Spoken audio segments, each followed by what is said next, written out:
બાપુ, એક સુંદર મજાનો પૌરાણિક પ્રસંગ છે. પૌરાણિક સમયમાં એક નગરમાં એક વિધવા ડોશીમાં રહેતા હતા. અને વિધવા ડોશીમાને કોઈ છોરું છોકરા હતા નહીં. અને નગરમાં આવેલી નદી કિનારે એ ડોશીમાં એક ઝૂંપડું બાંધી અને ઝૂંપડામાં રહેતા હતા. અને ડોશીમાં ભગવાન વિષ્ણુના પરમ ભક્ત હતા. અને ડોશીમાને રોજ એવો નિયમ હતો કે ગમે તે વસ્તુ ગમે ત્યાં મૂકે એટલે 3 વખત બોલે, શ્રી વિષ્ણુ અર્પણ, શ્રી વિષ્ણુ અર્પણ, શ્રી વિષ્ણુ અર્પણ.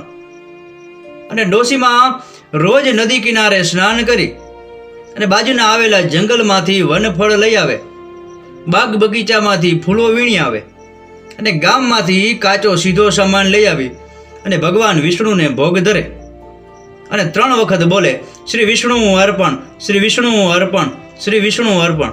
આવો એનો રોજનો નિત્યક્રમ હતો. એક દિવસ એ ડોશીમાં પોતાની ઝૂંપડી વારી અને ઝૂંપડીમાં રહેલો કચરો એક જગ્યાએ ભેગો કરે છે. અને ઝૂંપડીની આજુબાજુ પણ જેટલો કચરો હતો એ બધો કચરો ભેગો કરી અને ઝૂંપડામાં ભરી અને બાજુમાં આવેલા ઉકેડામાં કચરો નાખવા જાય છે. અને કચરો નાખતા નાખતા 3 વખત બોલે છે, શ્રી વિષ્ણુ અર્પણ, શ્રી વિષ્ણુ અર્પણ, શ્રી વિષ્ણુ અર્પણ. અને આકાશ માર્ગે દેવર્ષિ નારદ જતા હતા અને એ આ દ્રશ્ય જોઈ જાય છે. અને તે આકાશ માર્ગથી નીચે આવે છે અને માજીને કહે છે કે તમે આ કચરો નાખી અને શ્રી વિષ્ણુ અર્પણ, શ્રી વિષ્ણુ અર્પણ, શ્રી વિષ્ણુ અર્પણ શા માટે બોલો છો? અને ડોશીમાં કહે છે કે મારે રોજની ટેવ છે, હું ગમે તે વસ્તુ મૂકું એટલે માને ટેવ છે કે 3 વખત બોલવાનું, શ્રી વિષ્ણુ અર્પણ, શ્રી વિષ્ણુ અર્પણ, શ્રી વિષ્ણુ અર્પણ.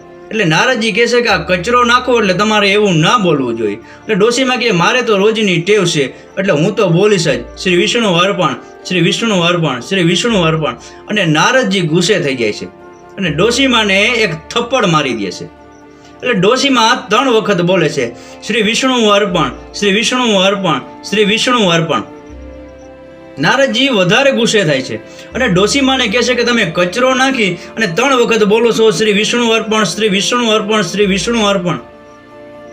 અને મેં તમને ઠપાટ મારી છતાં પણ તમે બોલો છો, શ્રી વિષ્ણુ અર્પણ, શ્રી વિષ્ણુ અર્પણ, શ્રી વિષ્ણુ અર્પણ.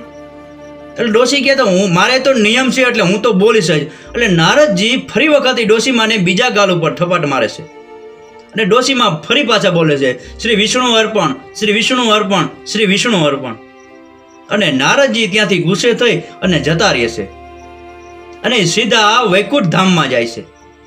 અને ભગવાન વિષ્ણુ પાસે જઈ અને જુએ છે તો ભગવાન વિષ્ણુના બંને ગાલ ઉપર હાથના આંગળા ઉઠેલા હોય છે અને કોઈ જોરદાર ઠપ્પટ મારી હોય એવી છાપ ઉપસી જાય છે.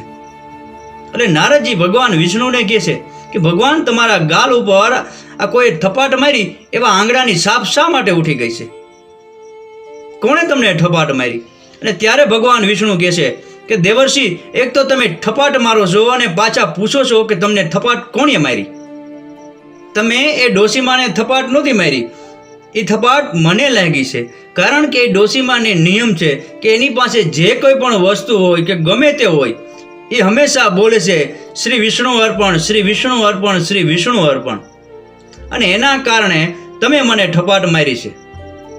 એ ડોશીમાએ કચરો ફેંક્યો અને એ કચરો ફેંકી અને એ 3 વખત બોલ્યા હતા, શ્રી વિષ્ણુ અર્પણ, શ્રી વિષ્ણુ અર્પણ અને શ્રી વિષ્ણુ અર્પણ. અને એ કચરો મારા ચરણોમાં પડ્યો છે. તમે એને એક ગાલ ઉપર ઠપાટ મારી એટલે એ બોલ્યા, શ્રી વિષ્ણુ અર્પણ, શ્રી વિષ્ણુ અર્પણ અને શ્રી વિષ્ણુ અર્પણ. અને મારા ગાલ ઉપર ઠપાટની છાપ ઉઠી ગઈ. તમે ફરી વખત એને બીજા ગાલ ઉપર ઠપાટ મારી, શ્રી વિષ્ણુ અર્પણ, શ્રી વિષ્ણુ અર્પણ અને શ્રી વિષ્ણુ અર્પણ એમ બોલી અને ડોશીમાં શાંત થઈ ગયા. અને બીજા ગાલ ઉપર પણ મારી તમારા ઠપાટની છાપ ઉઠી ગઈ. અને નારદજી આ ડોશીમાની ભક્તિ જોઈ અને ભગવાનના ચરણોમાં પડી જાય છે અને ભગવાનને હાથ જોડીને વિનંતી કરે છે કે હે ભગવાન, મારી ભૂલ થઈ ગઈ, મને ક્ષમા કરો, હું ફરી ક્યારેય આવી ભૂલ નહીં કરું.